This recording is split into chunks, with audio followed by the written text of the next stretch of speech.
meet you. I really wanted to, have you come on the show and tell your story and stuff like that. Hey, it's nice to be here, man. I thank you for like reaching out to me and giving me the opportunity. Yeah, so what made you become a martial artist? Like what was the influence behind that? My dad. My dad is the founder and creator of our style, Red Dragon Karate. My dad was my hero, and I wanted to be around him, so I went to the studio and started learning martial arts. That and I hate that you guys get excluded out of everything because y'all pretty much as important as the Shakur side of the family as well. I just hate that they don't put y'all like in the movies and stuff like that. Yeah, I'm just glad people, like it and I enjoy the history and Right.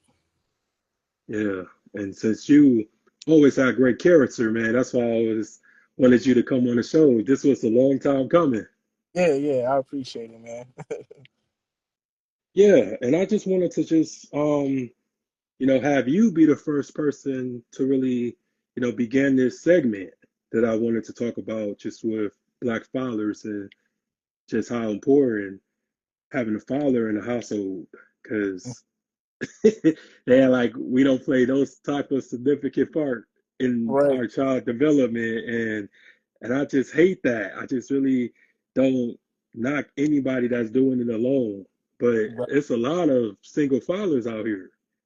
Yep, yep, yep. So I just want to just be able to, make sure, you as a father, man, just wanted to just discuss your role and how your journey was, because I'm just really curious. And just when you first found out, just what was going through your mind and how you was able to overcome any type of doubts or whatever.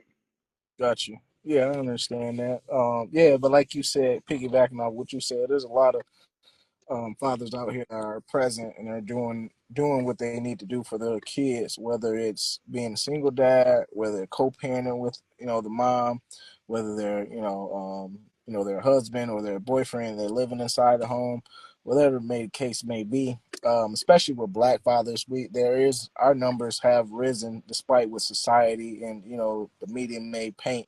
I see a lot of Black fathers that are present in their kids' lives, and that's huge. I would say way more than when we were coming up as kids. Our it's almost like that ripple effect. Our generation didn't have those parents, so us as men, we decided no matter what, we was gonna be in our kids' lives, and we were gonna do what was necessary to make that imprint on their lives. So um, that's kind of where we at current state. Uh, so for me, I didn't have my father growing up in my life. Hmm. We were kind of touch and go, but he wasn't necessarily an impact in my life. So he was kind of more of a reverse where I kind of seen what he didn't do, and that was kind of fuel for me to be like, okay, if I ever have kids or whenever I have kids when I get older, I'm not gonna do this or I'm not gonna be this person. I'm not gonna not talk to my kid for 1 week, 2 weeks, 3 years, 4 whatever the case may be. I'm gonna make sure that I'm present. So that's kind of what fueled me to be to want to be a dad. I always knew I wanted to be a dad. Like how people growing up they say I want to be a doctor, I want to be a lawyer, or they want to be a teacher. It was like for me, it wasn't even that. It was just like I knew I wanted to be a dad. I wanted to be a dad. I want to have kids. I wanted to have an impact on kids of my own, just because I missed that impact myself.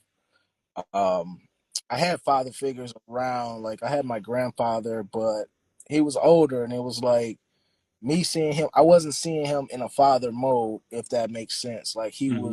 all his kids was grown, so it was like I didn't see him actually being a father, or actually doing the things necessary. It was kind of like he was just around.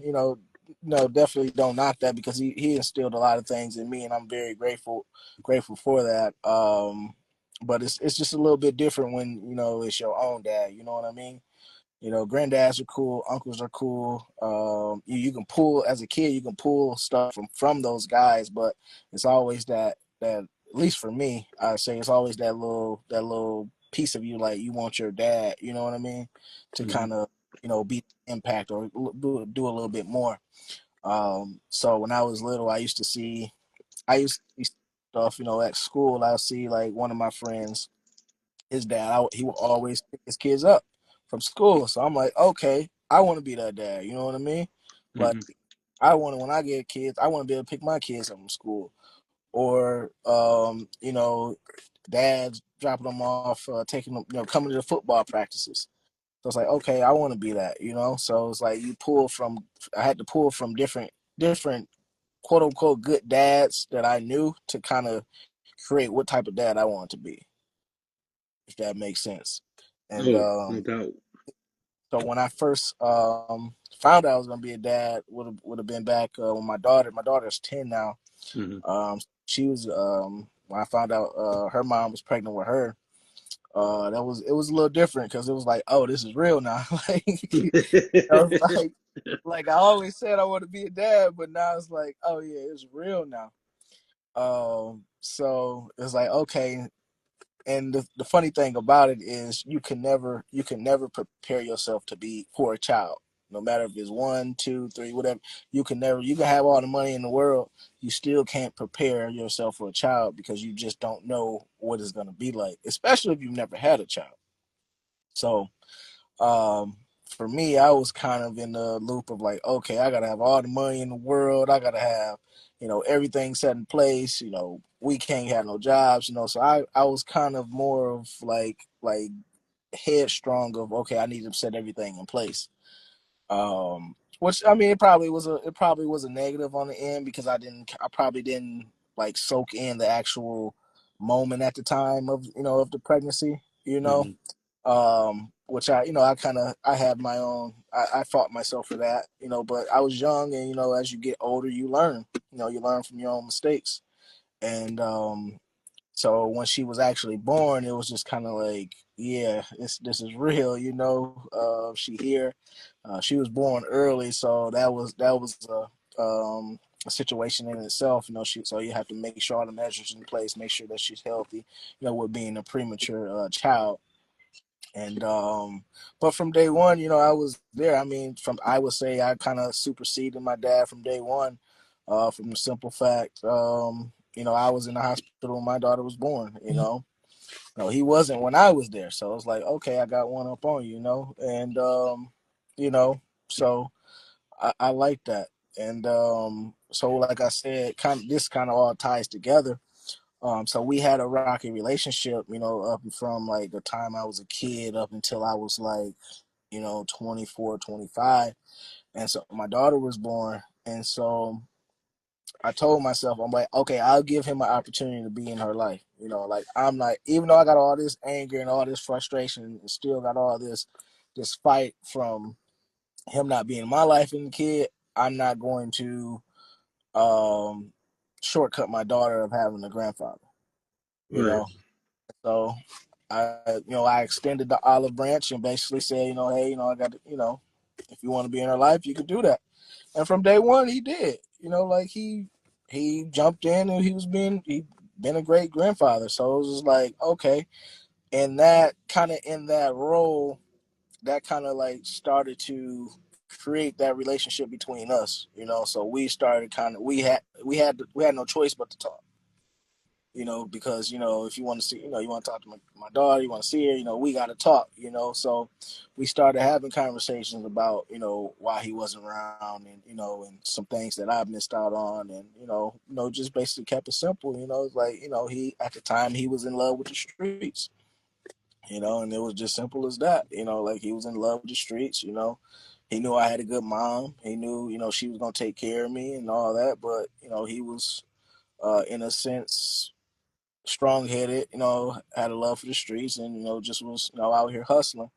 And so we talked about it. I kind of talked about some of the things that I missed out on, but as I looked at it, it was like it probably was stuff that he probably couldn't give to me anyway, because of where he was at mentally himself. you know, and Yeah. um, and so that kind of played a good part, and just me with my daughter, just showing her love, from the jump, being that, she being a daddy's girl, making sure that I'm soft with her, but at the same time I'm teaching her life lessons. I'm not. I'm teaching her a little bit about the world. Not sugarcoating anything, just because this world is tough, especially with our black females. It's getting different. It's getting a little bit more reckless. You Yeah. know, You ain't it- lying. it's getting a little bit more reckless.